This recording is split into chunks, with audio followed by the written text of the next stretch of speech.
Sa aking mga anak, na naririnig ko ngayon sa templo ng Diyos. Bahagi ninyo ang kapayapaan sa isa't isa.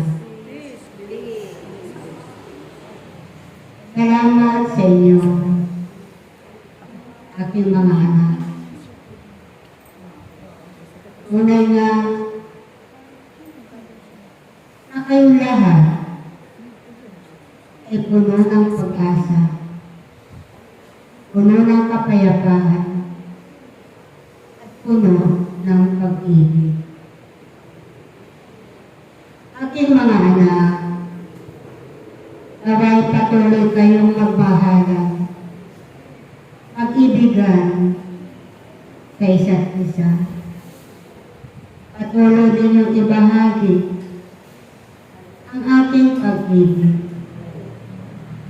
Sapagkat ang aking pag-ibig ay walang hanggan magpakailanman. Aking mga anak, ako'y nagpapasalamat sa inyo sa inyong pagparito. Sapagkat hindi niyo kailanman pinababayaan ang gawain ng aking Ama. Tunay nga na kayo ay karapat-dapat sa aking Ama at hindi nagkamali ang aking Ama sa pagpili sa bawat isa sa inyo. Patuloy ninyong ginagampanan ang inyong mga tungkulin at sa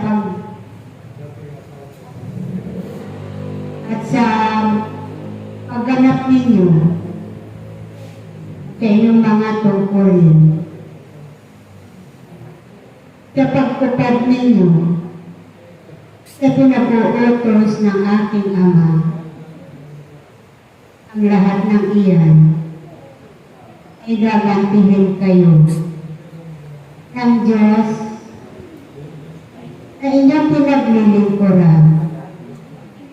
Ang Diyos na pumili at humirang sa inyo. Aking mga anak, nais ko lamang na kayo ay aking tagubilinan. Naway, huwag kayong mapagod sa paghahanap ng mga tupa na iaalay ninyo sa paanan ng aking Ama.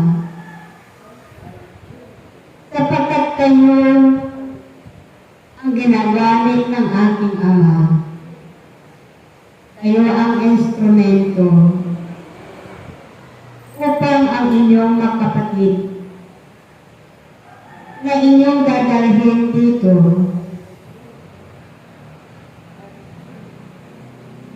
sa paanan ng Ama,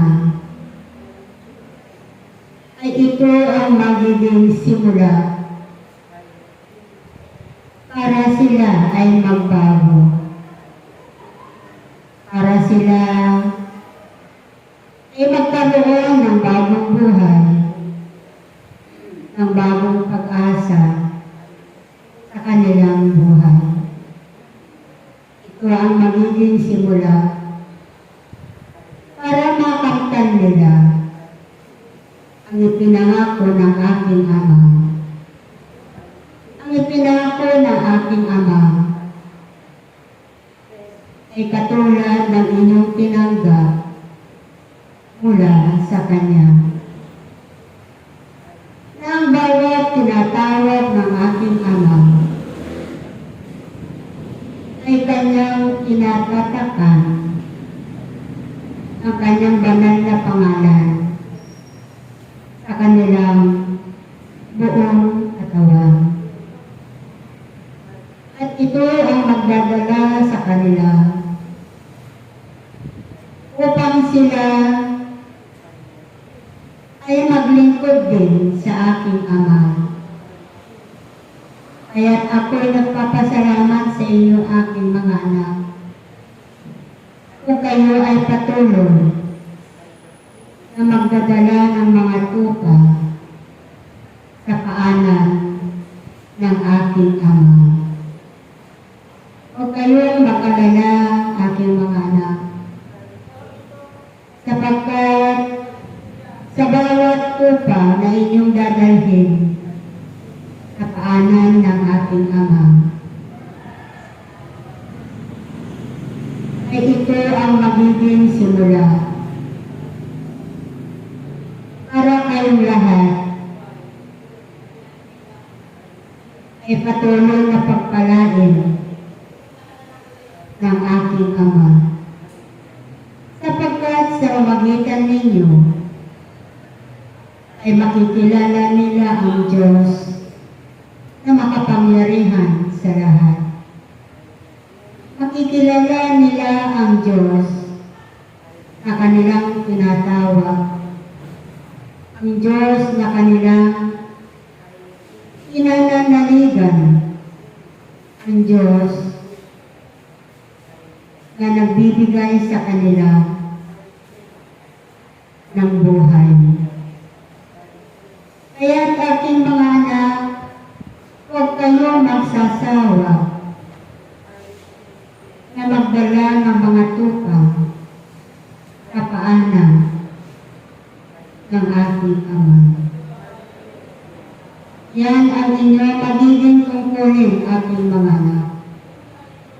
Sapagkat ang nais ng aking Ama, ang lahat ng mga tao na Kanyang nilikha sa sanlibutan ito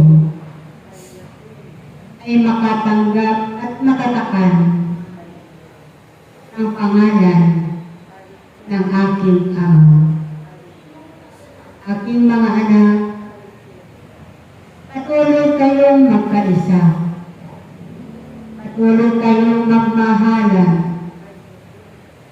At patuloy kayong sa Diyos, sapagkat ang Diyos na tumawag at humirang sa inyo ay siya lamang ang inyong aasahan at wala nang iba. Ang Diyos ang magbibigay sa inyo ng buhay. Ang Diyos ang mag-aayos sa inyong mga tahanan. Ang Diyos ang magpapalakas sa inyo. Ang Diyos ang magpapagaling sa inyo. Ang Diyos ang magbibigay ng kasaganaan sa inyong mga buhay. Kaya't aking mga anak, manatili kayo sa Diyos at huwag ninyong iisipin na kayo ay lumayo at tumalikod sa Diyos na tumawag at pumili sa inyo. Tandaan ninyo, nasa sandaling kayo ay tumalikod sa Diyos. Kanino kayo? Nakaharap.